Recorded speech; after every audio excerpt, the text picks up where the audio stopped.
სამყურა ჯადოსნური მცენარეა. თეთრიც და ვარდისფერიც. ორივე. ვარდისფერიც და თეთრიც.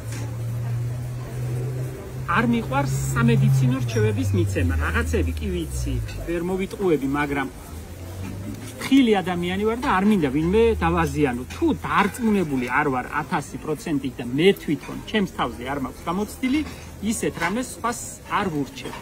სამყურას შემთხვევაში 1000% დარწმუნებული ვარ, რომ ეს ნამდვილად გამოცდილი ჯადოსნური მცენარეა და შეუძლია სასწაულების მოხდენა. ეს სასწაული მდგომარეობს იმაში, რომ ნერვულ სისტემას ძალიან უხდება. ბევრს სჭირდება ეს დღეს ჩემი დაკვირვებით. არ არის აუცილებელი ადამიანი აფრენდეს და გიჟი იყოს. საღამოს სტრესისგან გასათავისუფლებლად, დაღლილობის მოსაშორებლად, დასამშვიდებლად, კარგი ძილისთვის.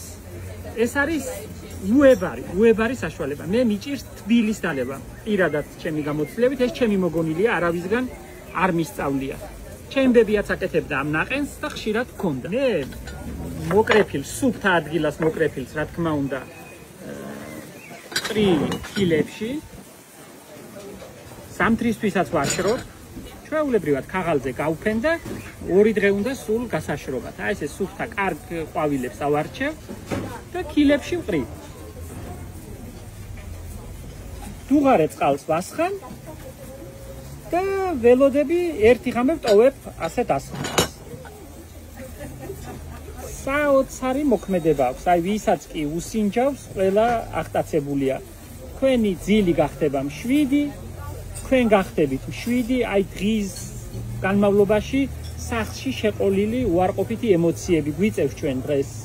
თუ სამსახურში, თუ სახლში, თუ ქვეყანაში, რთულ სიტუაციებში ყოფნა მე ძალიან მომწონს და ჩემზე მოქმედებს ძალიან ეფექტურად.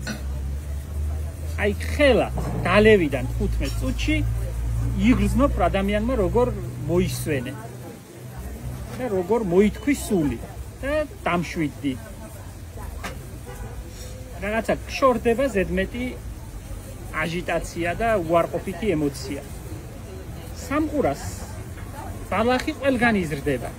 განსაკუთრებით მთიან სოფლებში, მინდვრებში, ტყისპირებზე, მაღალ ბალახეულობაში ყველგანაა სამყურა. ჩემთან ეზოშიც იზრდება, არ ვთხრი, რადგან მიყვარს და მჭირდება, ცოტა ფოთოლსაც შევაყოლებ ხოლმე და ძალიან ვიყენებ ამ ამბავს და თქვენც გიზიარებთ. მე ცივის დალევა მირჩევნია, ერთი ღამე გავაჩერებ დუღარე წყალში და მეორე დღეს ყინულით ცივად ვსვამ როგორც ნაყენს, როგორც ლიმონადს ისე. არც ძალიან სასიამოვნო, მაგრამ არც უსიამოვნო დასალევია. უფრო გემრიელი დასალევია თუ კოკორი ურევია ბევრი. აი მთლად გაშლილ ყვავილებს უკვე რაღაცა სხვანაირი გემოაქვს. აი ასეთი კოკრებს თუ აარჩევთ, ბოლომდე გაუშლელ ყვავილებს, უფრო სასიამოვნო დასალევია მისი ნაყენი.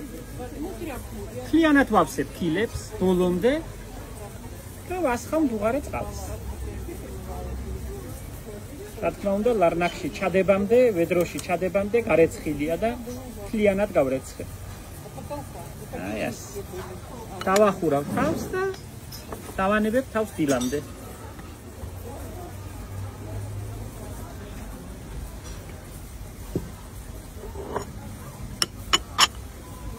ესე გავაჩერებ, მაგიდაზე ვტოვებ უბრალოდ, მეტი არაფერი.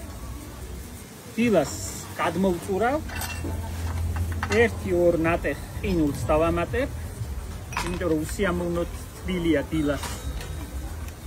ჭიქაში ყინულებს ჩავდებ და დავასხამ წვენს და მთელი დღე მე სვამ რამდენჯერმე, 2-ჯერ, 3-ჯერ შემიძლია დავლიო, ან საღამოს ძილის წინ როგორც ნაყენს და არა როგორც ჩაის. ცხელი არ მესიამოვნება, რატომღაც არ ვიცი. ჩემი ბებია ცხელს სვამდა. ადვილად შრება ძალიან, ქაღალდზე შეგიძლიათ გაფინოთ, ეხლა კარგი დროა, მთელი ზაფხული ყვავის, სხვათაშორის ახლა იწყებს და მერე მთელი ზაფხული ყვავის. და შეგიძლიათ გააშროთ და თქვენ გქონდეთ მთელი ზამთარი. ქაღალდზე გავაშრობ ხოლმე ჩრდილში. სხვადასხვანაირი გემო აქვს. ვარდისფერ ყვავილიანს და თეთრ ყვავილიანს, ამიტომ ცალ-ცალკე ვაშრობ.